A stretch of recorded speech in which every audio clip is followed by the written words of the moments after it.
Okay guys, today I'm back for another video and this is going to be my 24-hour movie marathon video.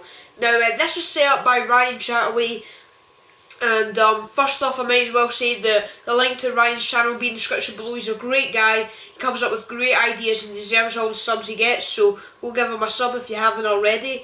And this is his second annual 24-hour movie marathon. He done one last year, but unfortunately I wasn't able to do it because I wasn't around on YouTube at the time. But I did do his 12-hour Fright Fest, and you can go check out the video that I done on that if you haven't already. So yeah, I'm just filming the intro to this. This is Friday night, I'm filming this, and I'm going to be starting it tomorrow morning, Saturday at 9 o'clock in the morning, and it should finish Sunday 9 o'clock in the morning, because, you know, I'm going to be doing it 24 hours straight. You don't need to do it 24 hours straight. He said that you could do like 12 hours one day and 12 hours the next day, because the 24 hours straight thing might not work out for some people. But yeah, I think it will make an entertaining, much more entertaining video, and I'll probably find it more entertaining as well if I do it 24 hours straight. So yeah, I wrote down the rules here on the iPad. So yeah, you have to watch at least one film that's over 180 minutes. Well, 180 minutes or more, which is basically 3 hours. A film in the past you've never had an interest in watching. So yeah, watch at least one Best Picture Academy Award winner, and one of your favourite movies. It doesn't necessarily need to be your absolute favourite movie of all time, just one of your favourites. And yeah, obviously that won't take up the entire 24 hours, but then once you've done all, you can just watch whatever you want to fill up the entire 24 hours. So yeah, I guess I'll get back to you guys when I'm going to begin the marathon. Okay guys, it's Saturday morning now, and I've decided to start my marathon about an hour earlier. I'm going to start it at 8 o'clock now, because I was up anyway and I thought why not. But as you can see, last night it snowed. It's not necessarily a lot of snow, but you know, it's there, so I thought I might as well show you. But on to the first movie I'm going to be watching. Oh yeah, this is a new Fast and Furious 5 slipcover I got. I have two now.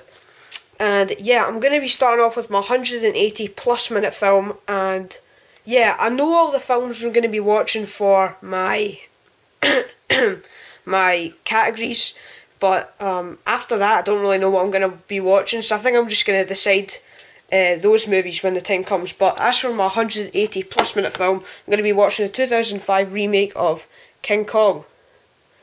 And yeah, I think I'll watch the extended version of this.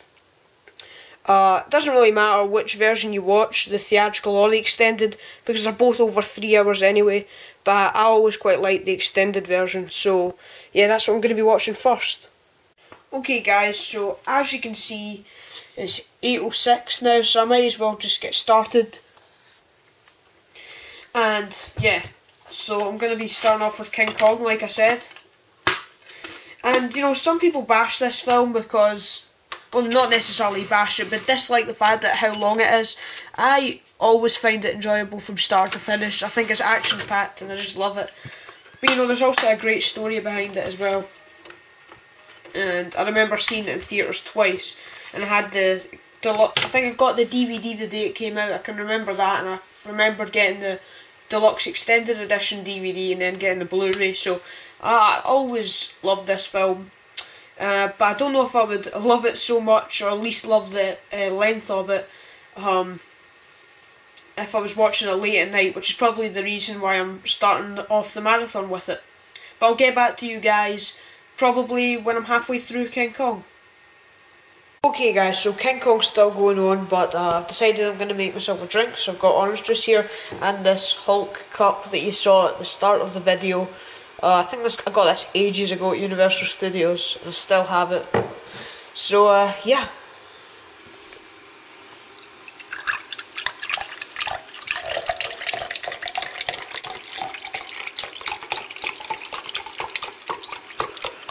I think that's enough. Okay, I'll get back to King Kong now. Okay guys, so I've just had breakfast now and I'm about halfway through King Kong, and yeah, probably my favourite scene in the entire movie.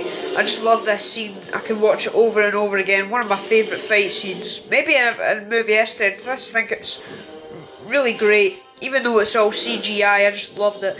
And this is probably one of the scenes I was most looking forward to, because I remember when it was coming out, I saw tons of clips of this scene in the trailers, and I was just looking forward to seeing the final product, and I was really pleased with it. But I'll get back to you guys once King Kong's over. Okay guys, so King Kong is now over, and yeah, I really enjoyed it like I thought I would. I think it's a really great film. Some really well shot scenes in it. I mean, there are some parts that's completely obvious it's a green screen, but you know, that's okay, I guess. I think there's some really great actors in it. I'm not actually one that finds Jack Black annoying, but you know, in some roles I guess he can be, but in this I thought he was perfectly fine. That's just my opinion, of course. But the next film I'm going to watch is going to be the film I've never had an interest in watching, and I found this DVD at the back of my cupboard. It's the Da Vinci Code. I guess I'm curious a little bit about watching it because I've heard good and bad things about it, so I want to see for myself what it's like. But you know, I've never really had an interest in watching it, so you know, you never know. I could really like it, but I could also hate it. So we'll see. But I'm gonna watch this now. Okay, guys. So I've just finished up watching the Da Vinci Code, and it's now 5 minutes to 2. And yeah, the Da Vinci Code, to be honest guys, it didn't do anything for me. I thought the acting was very good, Tom Hanks and Ian McKellen especially, but other than that,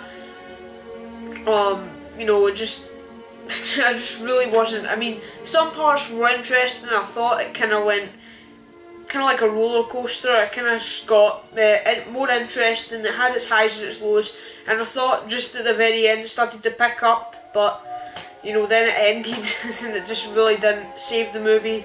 But you know, it had its interesting parts, but it just kind of like slowed down, and it was just kind of lackluster to me, at least. I mean, I totally understand if you really like the movie. I know it got, you know, like positive and negative feedback, so I totally understand if you really like the movie, but just for me, I didn't really like it. So I'm going to go on and watch my next movie now.